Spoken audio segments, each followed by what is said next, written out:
32명의 코로나19 신규 환자가 발생했습니다. 닷새째 하루 확진자가 10명대를 유지하고 있는 건데요. 시 보건당국은 오늘부터 식당과 유흥시설의 영업시간을 밤 11시까지 허용하기로 했습니다. 조재형 기자입니다.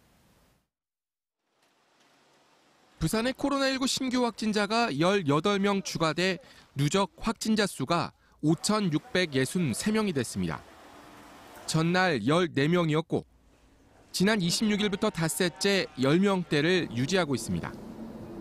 지난 일주일 평균 하루 16.3명으로 한 주 전 대비 2.2명 줄었습니다. 감소세는 분명하지만 소규모 집단 감염은 계속되고 있습니다. 확진자가 다녀갔던 남구의 한 의원에선 6명이 추가 확진 판정을 받았고 이달 중순 확진자가 발생했던 동래구 한 교회에서도 자가격리 해제 전 검사에서 2명이 추가 확진됐습니다. 수영구 댄스 동아리발 감염도 계속돼 4명이 추가 확진 판정을 받아 누적 확진자가 55명이 됐습니다.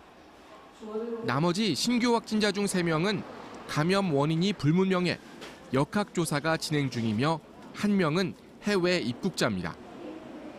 예방접종 인원은 꾸준히 늘고 있습니다. 65살에서 74살 어르신의 1차 접종률은 아직 19.2%로 저조하지만 예약률과 접종률 모두 매일 증가하고 있습니다. 65세에서 74세 어르신들의 접종이 지금 3일째 진행됨에 따라서 예약률도 매일 한 1.5%에서 2% 정도 증가하고 있는 수준입니다.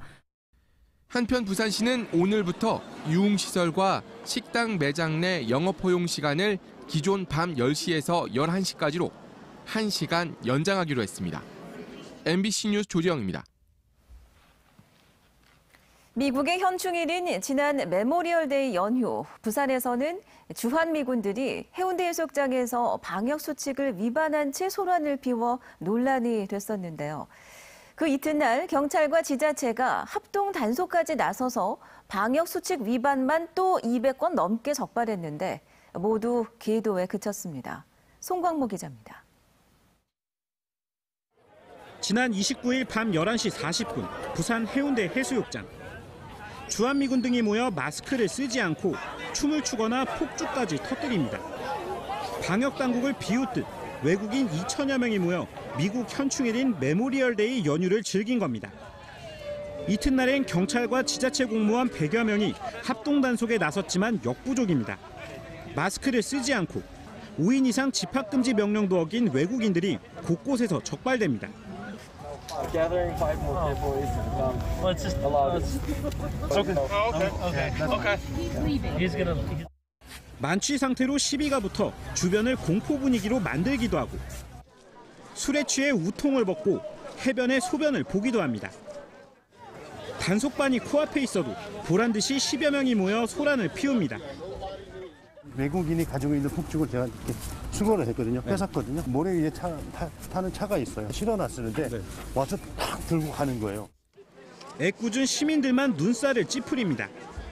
10만 원의 과태료가 부과됩니다라고 이제 영어로도 나오고 한국어로도 나오지만 실제로 그런 부분이 지켜지는지가 좀 의구심이 들고요. 첫 번째로 강화될 부분이 존재한다고 생각합니다. 3시간 동안 적발된 방역수칙 위반 건수만 210건. 하지만 모두 계도에 그쳤을 뿐 과태료 부과는 한 건도 없었습니다. 이제 떨어져 앉으라고 하면 떨어져 앉는데 근데 그게 다시 이제 계속 반복되고 있어서 모였다가 저였다가 이렇게 하고 아까도 단속을 하니까 계속 백신 맞은 거 보여주려고 하면서 원래 맞았다. 경찰은 해수욕장 방역 위반 사항은 지자체 권한인데다 주한미군에게 국내법을 적용하기도 힘들다는 입장입니다.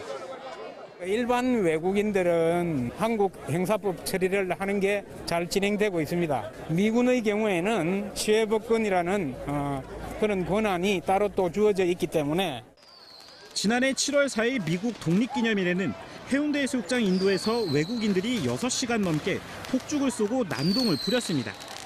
당시 주민 신고만 70건이 넘었는데 시민 쪽으로 폭죽을 날린 주한미군 1명에게만 범칙금 5만 원이 부과됐습니다. MBC 뉴스 송광모입니다. 사보 일멈, 이 사람이 보이면 일단 멈추자는 뜻입니다. 차보다 사람이 먼저인 교통 환경을 만들자는 건 지극히 당연한 명제지만 현실은 그렇지 못합니다. 스쿨존 교통사고 양형을 강화한 이른바 민식이법에 대한 일부 운전자들의 거부감이 대표적인데요. 제도를 따라가지 못하는 운전자들의 인식이 개선 효과를 반감시킨다는 게 전문가들의 지적입니다. 현지호 기자입니다. 사람이 보이면 일단 멈춰달라는 표지판. 얼마나 지켜질까요? 신호등 없는 횡단보도 한가운데 사람이 서 있는데 차들은 멈추지 않습니다. 브레이크 밟는 대신 중앙선까지 넘어가며 살짝 비켜가고 사람이 차를 피해가며 간신히 길을 건넙니다. 잘 멈춰주는 것 같진 않아요. 상황을 봐가면서 건너고 있어요. 스쿨존이라고 사정은 크게 다르지 않습니다. 민식이법 시행 1년 동안 여론은 거꾸로 갔습니다. 청와대에는 폐지 청원이 본물을 이룹니다.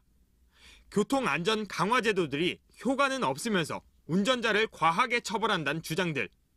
최근 전국적으로 시행되고 있는 안전속도 5030 제도를 살펴봤습니다.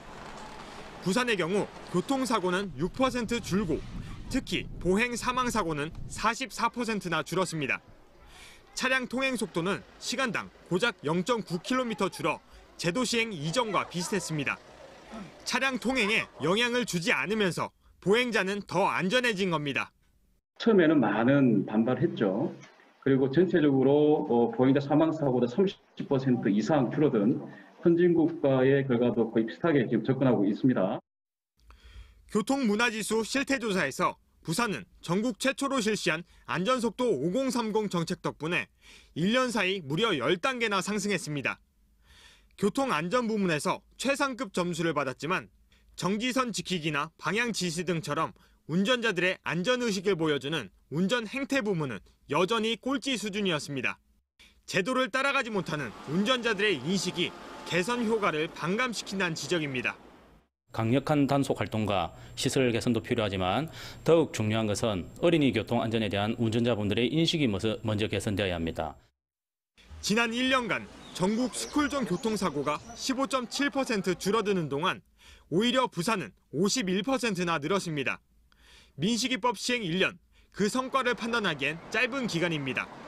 하지만 분명한 건 제도를 강화하더라도 운전자 스스로 바뀌지 않으면 부산 교통 안전은 제자리일 거란 사실입니다. MBC 뉴스 현지호입니다. 2년 뒤 준공을 목표로 공사가 한창이던 양산 사송신도시 사업이 갑자기 중단됐습니다. 현장에서 멸종위기종으로 지정된 도롱뇽이 발견됐기 때문인데 20여 년 전 KTX 천성산 터널 구간에서 도롱뇽 보호를 위해서 공사가 중단되면서 막대한 사회적 비용을 지불했던 기억을 떠올리게 하고 있습니다. 정세민 기자의 보도입니다. 부산과 양산 사이의 중간 지점, 양산 사송신도시 조성 현장입니다. 오는 2023년 연말까지 276만 제곱미터, 83만 평에 15,000세대, 3만 6천 명이 거주하는 새로운 신도시를 조성한다는 사업 계획입니다. 현재 부지 조성 공사가 공정률 60%를 넘어선 가운데 한쪽 구간에선 최근 공사가 중단됐습니다. 도롱뇽이 발견됐기 때문입니다. 김해양산 환경운동연합은 최근 사송지역 LH 공공주택 개발사업 공사 현장에서 고리 도롱뇽이 발견됐다며 낙동강 유역환경청에 공사 중지를 요청했습니다. 환경단체는 이번에 발견된 고리 도롱뇽이 우리나라에만 서식하는 한국 고유종의 멸종위기종 2급으로 완전한 보호와 이주를 위해 공사 중단이 불가피하다는 입장입니다. 고리 도롱뇽이 사는 곳은 자연 환경이 좋은 곳이기 때문에 여기 아파트가 건설되지만은 그렇게 자연 환경과 어우러질 수 있는, 인간이 자연 환경과 어우러질 수 있는 그런 환경을 만들었으면 좋겠다. 이로 인해 지난 5일부터 현장의 작업이 전면 중단되고 450여 명의 현장 근로자들은 생계가 위협받는 상황입니다. 근로자들은 환경 보호의 중요성에는 공감하지만 사전에 현장 조사 등의 과정에서 이 같은 상황을 전혀 알아채지 못한 낙동강 환경유역청과 국토부, LH공사 등의 분통을 터뜨렸습니다. 사전 동의가 있었으면은 저희들 근로자들이나 이런 주민들한테 사전에 동의가 있었으면은 충격이라도 좀 덜할 수 있게끔 조치를 할 수 있었는데 그런 조치 없이 일방적으로 폐쇄가 돼버렸습니다. 중지가 돼버렸습니다. 양산에서는 지난 2002년 대구와 부산을 잇는 KTX 2단계 공사 도중 지율 스님과 환경단체가 천성산 도롱뇽 보호를 이유로 2차례나 소송을 제기하면서 KTX 개통이 1년 이상 늦어지고 막대한 사회적 비용을 지불한 사례가 있습니다. 개발과 보존의 중간 지점에 이번에도 도롱뇽이 등장했습니다. 근로자들의 생계도 도롱뇽의 생명도 모두 다 지켜낼 수 있는 지혜로운 해법이 더욱 절실해 보입니다. MBC 뉴스 정세민입니다. 한 주의 시작인 오늘은 아침까지 흐리고 빗방울이 떨어지는 곳이 있겠습니다. 오후부터 하늘이 개며 한낮엔 다소 덥겠고 6월이 시작되는 이번 주는 초여름 더위가 이어질 전망입니다. 자세한 날씨 정민경 기상캐스터가 전합니다. 5월의 마지막 날인 오늘 하늘이 다소 흐립니다. 아침까지 곳곳에 빗방울도 떨어지겠는데요. 오후부터는 하늘이 점차 맑아지겠고요. 한낮에는 볕이 기온을 24도까지 끌어올려 다소 덥겠습니다. 현재 위성 영상입니다. 부산과 울산, 경남 지역은 대체로 흐립니다. 기압골의 영향으로 울산과 경남 내륙은 아침까지 비가 오겠고요. 부산과 경남 남해안은 빗방울이 살짝 떨어지는 곳이 있겠습니다. 이어서 자세한 지역별 기온 살펴보겠습니다. 오늘 아침 기온은 부산이 16도, 그 밖에 대부분 지역들은 15도 안팎에서 시작하고 있습니다. 한낮 기온은 부산과 울산이 24도, 양산과 합천이 28도, 거제는 26도로 어제와 비슷하겠습니다. 특히 내륙을 중심으로는 낮 기온이 높게 올라서 일교차가 크게 벌어지겠습니다. 바다의 물결은 먼 바다를 중심으로 최고 1.5m까지 비교적 잔잔하게 일겠습니다. 다만 남해상에서는 짙은 안개를 주의하셔야겠습니다. 내일부터 6월이 시작됩니다. 이번 주는 한낮 기온이 25도 가까이 올라 초여름 더위가 이어지겠고요. 다가오는 목요일과 금요일 사이 전국에 비가 내릴 전망입니다. 날씨였습니다. 요즘 우리나라 조선업계는 수주 대박인데요. 전 세계 선박 발주량의 절반 이상을 우리나라가 독식하고 있습니다. 하지만 이런 조선업계 수주 호조에도 불구하고 경남의 빅2 조선사 모두 1분기 대규모 영업 손실을 기록했는데요. 그간의 손실 규모가 워낙 커서 그런지 2024년이 돼야 본격적인 회복 국면이 올 거라는 전망입니다. 서윤식 기자입니다. 수주 실적만 따진다면 조선업계엔 이미 훈풍이 불기 시작했습니다. 올 1분기 우리나라 조선사의 선박 수주량은 전 세계 52%를 차지했습니다. 지난해 말부터 이어진 수주 호조로 6개월 연속 세계 1위를 달성했습니다. 그러나 속 사정은 편치 않습니다. 올해 1분기 삼성중공업은 5,068억 원, 대우중공업은 2,129억 원의 대규모 영업 손실을 기록했습니다. 고정비 부담과 공사 손실 충당금 반영, 원가 상승이 부담으로 작용했습니다. 긴급 물량 확보를 위한 저가 수주도 발목을 잡았습니다. 대형 조선사들은 원가 절감과 신규 수주 확대로 이 같은 어려움을 최대한 단기간에 극복해 나갈 계획입니다. 이런 가운데 영국의 조선해양 전문기관인 클락슨 리서치는 올해를 기점으로 오는 2031년까지 중장기 호황이 이어질 것으로 내다봤습니다. 대형 조선사들은 LNG선 같은 친환경 선박 시장의 기지개를 켜면서 이른바 슈퍼 사이클이 올 것으로 기대하고 있습니다. 앞으로 신규 수요 그리고 기존 선박의 대체 수요가 활발히 예상하고 있습니다. 그래서 앞으로 조선 시황은 상대적으로 개선이 많이 이루어질 것으로. 철강 등 원자재 가격 급등 대응과 친환경 선박에 대한 대형 해운사의 관망세를 넘어서는 것, 중소형 조선사의 신인도와 기술력 확보는 과제로 남아 있습니다. 아직도 선사들은 이제 투자 결정을 못하는 선사들이 굉장히 많이 있거든요. 그래서 이제 그런 선사들부터 발주가 조금씩 이어지면서 시황이 긍정적으로 갈 수 있는. 지난 2000년대 초반 야드가 꽉 찰 정도의 초호황기를 기대하기는 이릅니다. 그러나 친환경 선박 수주 확대가 실제 실적에 반영될 2024년을 고비로 조선업계에 다시 봄이 찾아올 것이라는 게 대체적인 전망입니다. MBC 뉴스 서윤식입니다.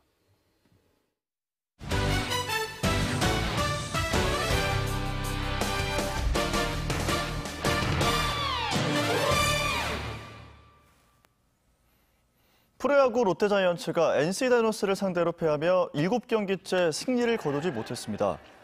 롯데는 어제 부산에서 열린 NC와의 3연전 마지막 경기에서 4대5로 졌습니다. 지난 28일 롯데와 NC의 1차전은 소나기로 취소됐으며 대신 29일 2경기를 연속으로 치른 더블헤더에서 롯데는 1무 1패를 기록했습니다. 프로축구 부산 아이파크가 승점 20점 고지에 올라서며 리그 4위를 유지했습니다.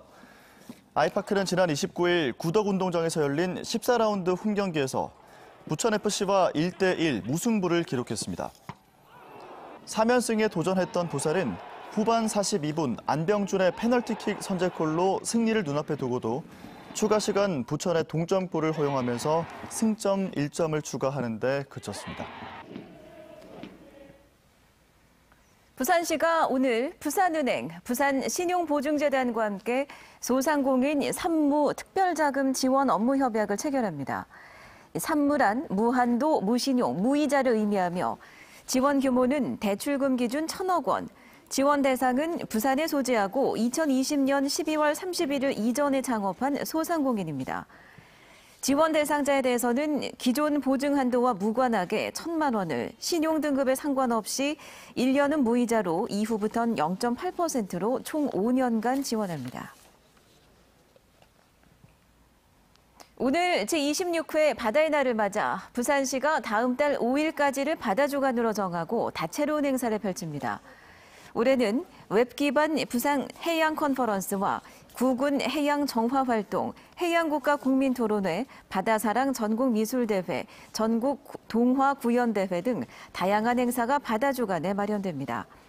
바다의 날은 통일신라시대 해상왕 장보고 대사의 청해진 설치를 기념하는 날로 변화된 해양 환경에 능동적으로 대응하고 해양수산 신산업의 경쟁력 강화를 위해 지난 96년에 제정됐습니다. 부산시가 외식업소의 국산김치 사용 여부를 확인할 수 있는 국산김치 자율표시제 인증제를 확대 시행합니다. 국산김치 공급계약서를 부산시에 제출하면 인증을 받을 수 있습니다.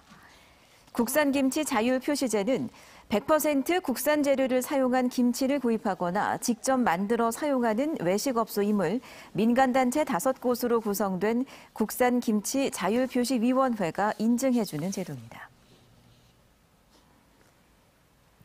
부산시 내 과밀학교에 이동식 조립식 교실이 추가 설치됩니다. 부산시 의회와 부산시 교육청은 과밀화가 심각한 강서구 오션초등학교와 명지초등학교, 해운대구 센텀 초등학교에 모듈러 교실을 설치할 예정이라고 밝혔습니다. 모듈러 교실은 공장에서 규격화한 건물을 제작해 학교에서 조립하는 가건물 교실로 부산에선 지난 2월 강서구 명원초등학교에 유일하게 이 조립식 교실이 설치돼 있습니다. 해상에서 발생하는 각종 사건, 사고에 대한 수색과 구조 활동에 드론이 정식 투입됩니다.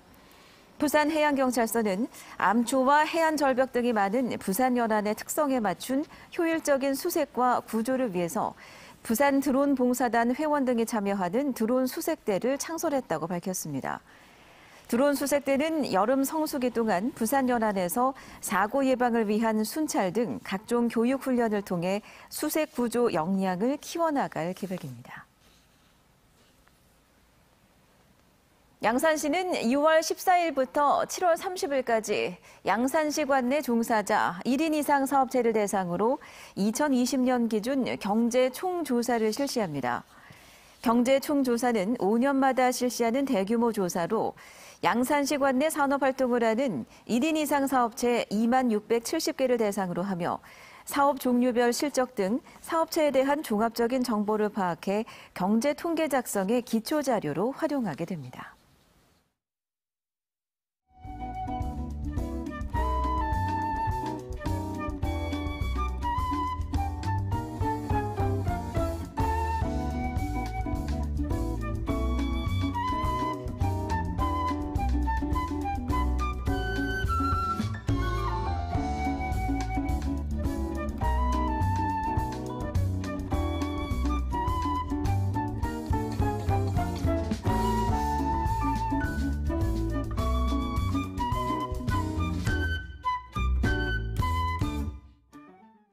5월의 마지막 날인 오늘 하늘이 다소 흐립니다. 아침까지 곳곳에 빗방울도 떨어지겠는데요. 오후부터는 하늘이 점차 맑아지겠고요. 한낮에는 볕이 기온을 24도까지 끌어올려 다소 덥겠습니다. 현재 위성 영상 보시면 부산과 울산, 경남 지역은 대체로 흐립니다. 기압골의 영향으로 울산과 경남 내륙은 아침까지 비가 오겠고요. 부산과 경남 남해안은 빗방울이 살짝 떨어지는 곳이 있겠습니다. 내일부터 6월이 시작됩니다. 내일과 모레는 한낮 기온이 25도 안팎까지 오르며 초여름 더위가 예상되고요. 목요일과 금요일 사이 전국에 비가 내릴 전망입니다. 날씨였습니다.